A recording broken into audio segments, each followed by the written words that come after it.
Hi folks, and welcome to Schick Happens. I hope you enjoyed the beginning of this video with my intro music.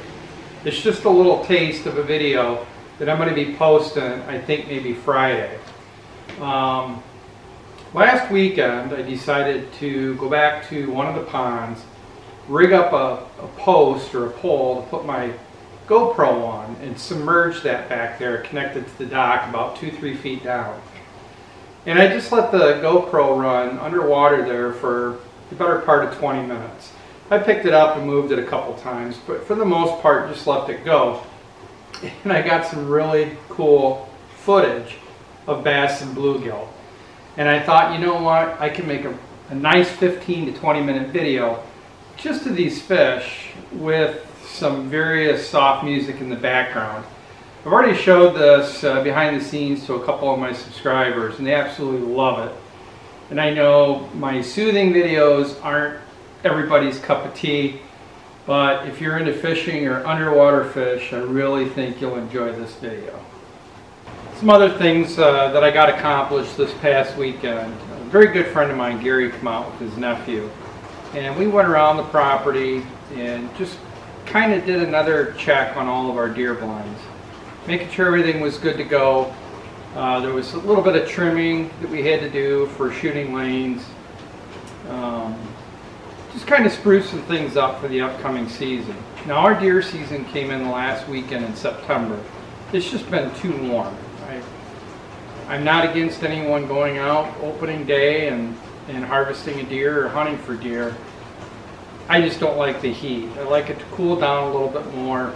The deer will start getting a little more active here soon.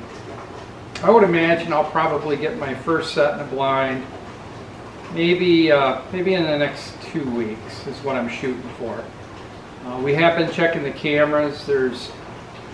I think my last count, there's 13 different bucks that are frequenting this property, and out of those 13 I know that there's at least 4 that I would not hesitate one bit to let an arrow fly. All 4 of those I would certainly put on the wall, or any of the other guys that come out and hunt, or Lori if she chooses to take a buck this year. There should be some good opportunities, I'm hoping.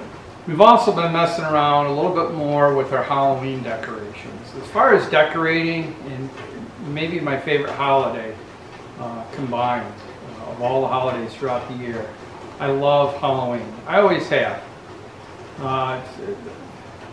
It's in the perfect time of year for me, and sometimes I go a little overboard decorating, both inside and outside. But you know what? It's only once a year. The season lasts about a month for us, and we just have fun. And that's kind of what prompted me to put this video up earlier this week on those, carving that pumpkin out and putting those animated eyes in it.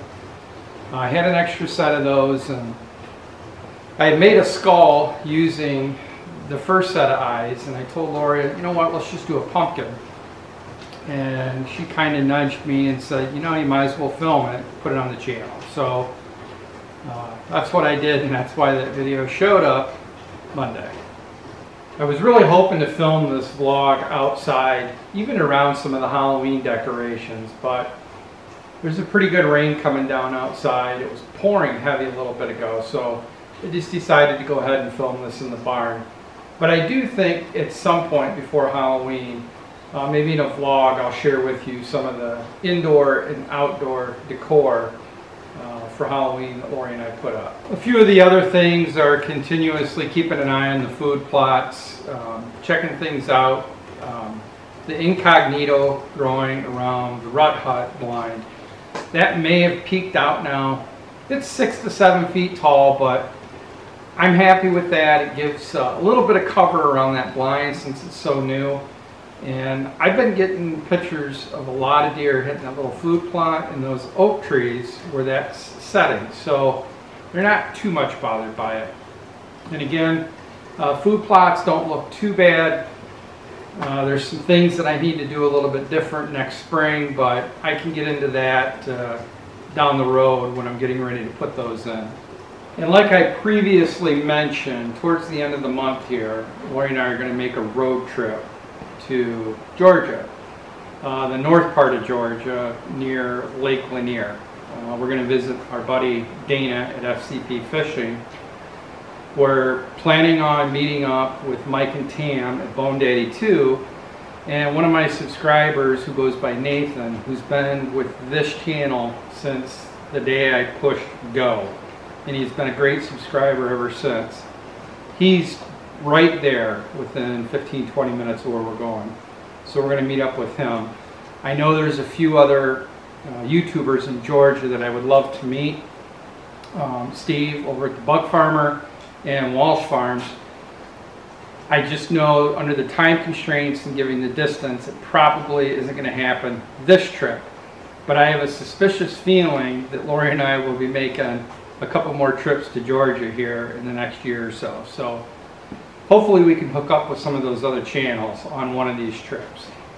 I did find a couple more hen of the woods mushrooms this past weekend, and while I put most of them in the freezer, I did try a dehydrated batch.